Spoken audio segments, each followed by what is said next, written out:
Good morning, everybody. This week was very interesting, I think, in terms of global macro moves. As you will see in a few minutes, there was a significant technical breakout yesterday on the S&P 500, with the S&P breaking above 2950, which was an important resistance since a long time. Then we also had a significant reversal, indeed, on government bond yields, with government bond yields breaking above the first short-term resistances. And finally, we will end with an overview of the US dollar, which is starting to show signs of exhaustion, especially against the British pound. So first chart, if we start with the S&P 500, as you probably know, this is something I highlighted on a regular basis over the last months. For me, the 2950 area was an important resistance. You can easily see that on this chart.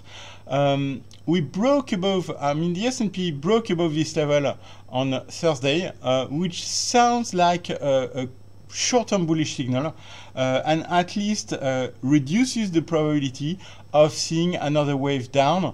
As you probably remember, I discussed the ABC scenario, so wave A, wave B, and wave C, suggesting a new leg down to 2800. So this scenario is becoming less likely, obviously, following yesterday's break above 2950. So a significant short-term improvement of the technical outlook of the S&P 500, which was, for me, the index at risk in the short term. So this significantly improved the global overview of equity markets. If we now switch to US bond yields, so this is a chart I already showed you last week. I highlighted that US bond yields were close to the previous lows, so to the previous record lows hit in 2012 and 2016. So it corresponds to yields between 150 and 130. I'm showing you a 10-year chart, so this is why I take a range, a relatively quite wide range. So the preferred scenario discussed last week was the stabilization above this 150-130 area, followed by a technical bounce. And what's quite interesting is that over the last couple of days, we started to see such a technical bounce. Also this week I wanted to show you the 12-month rate of change. This is a chart I showed in my weekly report on Wednesday. As you can see, bond yields lost half of their value over the past 12 months, which is something that has not occurred since 2012. And as you can see here, 2012 was more or less the start of a bottoming process on bond yields. So it took a long time. If we are just here, it means that yields could start a technical bounce, then go down again. So I'm not telling you we are going to have a major trend reversal on US bond yields, but that I think that we are going to spend more time around the 150 area, possibly initiating a technical bounce at first, renewed weakness afterwards. But overall, I wouldn't bet on a strong downside acceleration from here in the near term. I think that's rather the opposite, possible start of a technical bounce. If we now look at German 10-year bond yields, I see a similar scenario. So as you can see, a very steep decline since late 2018. So this is a massive downtrend. We even saw in this downtrend a strong downside acceleration in August.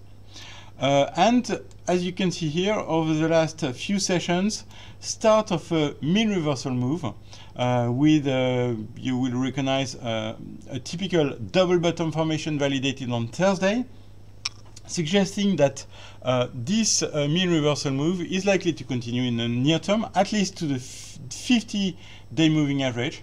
So you can see in the past that this 50-day moving average has very often provided resistance. So I would expect in the near term at least a test of this resistance around minus 0.50.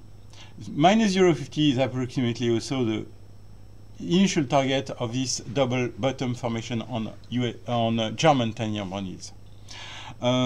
Ideally, I see the possibility of testing the next resistance around minus 0.50. So short-term bearish bias, I would say, on German bonds from here.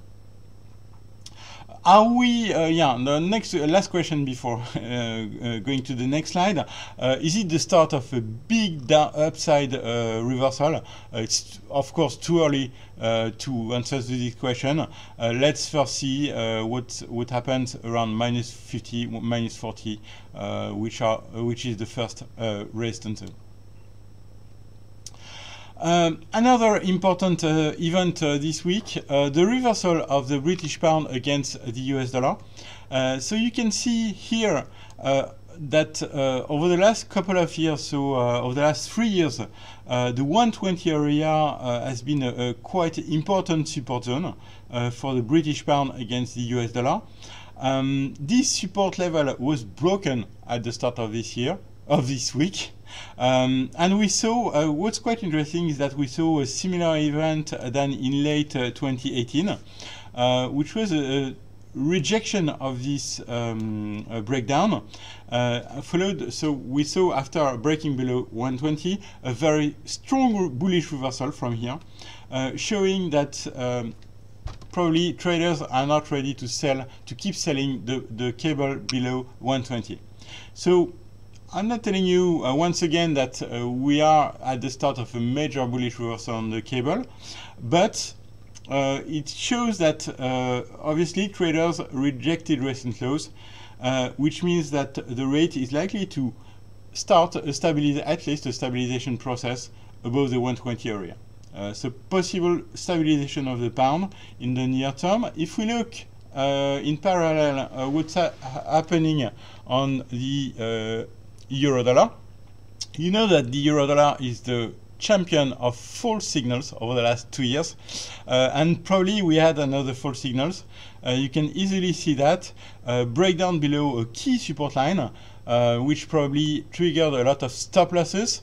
Then this week a significant V-shaped recovery back above this support line, suggesting that probably we had another false signals. You can see, for example, here, you can see here, you can see here, and on the upside you can see here, you can see here. So always a lot of false signals, especially so far this year. If that's correct, it means that probably we saw panic buying on the US dollar last week, and we are unlikely to confirm this move.